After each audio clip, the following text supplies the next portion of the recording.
কি এত গুনগুন করে পড়ছিস? চিৎকার করে পড়। আমি যেন রান্নাঘর থেকে তোদের পড়ার আওয়াজ পাই। মায়ের এমন ধমকে আমরা দুই ভাই চিৎকার করেই পড়তাম। পড়া হয়ে গেলে যেই মাকে বলতাম, মা পড়া হয়ে গেছে, পড়া ধরবে তো, তখন মা বলতো, যা পড়েছিস সব খাতায় লেখ, আমি শুধু লেখাটাই দেখব। পাতা ভর্তি করে লিখে ফেলতাম, আর মা শুধু খাতায় চোখটা বুলিয়ে নিয়ে বলতো, পরিষ্কার পরিচ্ছন্ন করে লিখতে হবে, খাতায় কাটাকুটি করা যাবে না, আরও ভালো করে লেখার চেষ্টা করো। তখন একটা কথাই বুঝতাম, কি বাংলা, কি অঙ্ক বা ইংরেজি, মা সব বিষয়েই পারদর্শী। ভাবতাম মা এত কিছু জানে কি করে। আসলে মায়ের ছিল কড়া শাসন, তাই মায়ের কথাই শেষ কথা। সেখানে আমাদের দুই ভাইয়ের পছন্দ অপছন্দ খুব একটা মূল্য পেত না। হাজার বাহানা করেও কিছু চাইলেও সেটা পাওয়া ছিল দুরস্ত।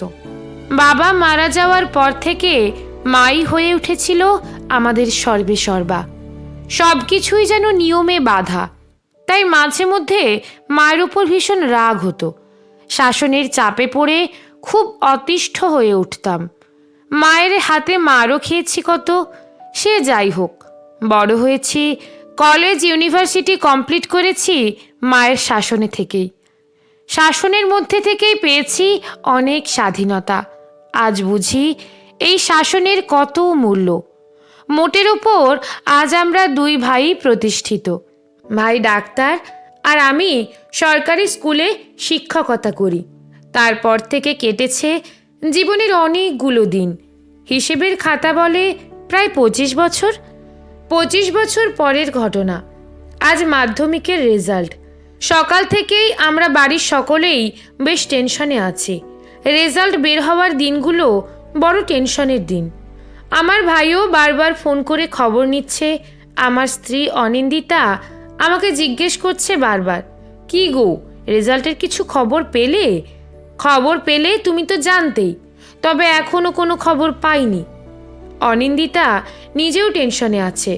চাপা ভয় মিশ্রিত কণ্ঠে নিজের মনেই বলে উঠল, সকাল 10টার পর তো ওয়েবসাইটে রেজাল্ট দিয়ে দেওয়ার কথা, কেন যে এত দেরি হচ্ছে? কিছুক্ষণ চুপ থেকে আবার বলল, এই জানো, আমার না খুব ভয় করছে। বললাম, সে তো আমারও। নিজের রেজাল্ট নিয়ে এত টেনশন হয়নি। হঠাৎ মোবাইলটার রিং বেজে উঠল। দেখি আমার ভাইয়ের ফোন। ভাইয়ের ফোন রিসিভ করে জিজ্ঞেস করলাম, রেজাল্টের খবর পেলি? দাদা, ভীষণ আনন্দ হচ্ছে। আজ যে আমার কতটা আনন্দ হচ্ছে তোকে বলে বোঝাতে পারবো না। ফার্স্ট ডিভিশন একেবারে। বলিস কি রে? হ্যাঁ দাদা, জীবনে এত বড় আনন্দের খবর আমি আগে কখনো পাইনি। মা ফার্স্ট ডিভিশন পেয়েছে। ভাবতে পারছিস এটা কত বড় খুশির খবর? মা ততক্ষণে পুজো সেরে ঠাকুরঘর থেকে বেরিয়ে এসে আমার হাতে প্রসাদটা দিয়ে বলল, এসব তোদের কৃতিত্ব রে বাবা, আমি আর কি করলাম। আমার অপূর্ণ সাধ তোরা আজ পূরণ করেছিস। ছোটবেলায় তোরা যখন পড়াশোনা করতিস তখন তোদের পড়ানো বা খাতায় তোরা যা লিখতিস সেটা দেখার মতো যোগ্যতাই আমার ছিল না। শুধু ভাবতাম আমি যা পারিনি আমার দুই ছেলে যেন তা করে দেখায়। আজ তোদের কৃতিত্বে আমি ভীষণ খুশি। তোরাই আমার গর্ব। আর এই যে ফার্স্ট ডিভিশনে পাশ করলাম তার সবটুকুই কৃতিত্ব তো বৌমার। বৌমা যেভাবে আমার পড়াশোনা নিয়ে নিরলস চেষ্টা চালিয়ে গেছে তাতেই আমার যে সাধ পূরণ হয়েছে। জীবনে এমন একটা দিদিমণি পেয়েছি, আমি তো নিজেকে খুব লাকি মনে করি। মেয়েটা কতটা ধৈর্য নিয়ে পড়িয়েছে আমায়। যখন বলতাম এটা আমার দ্বারা হবে না, তখন বলতো, মানুষ পারে না এমন কিচ্ছু নেই। আর এই সবটুকুই তোদের অবদান।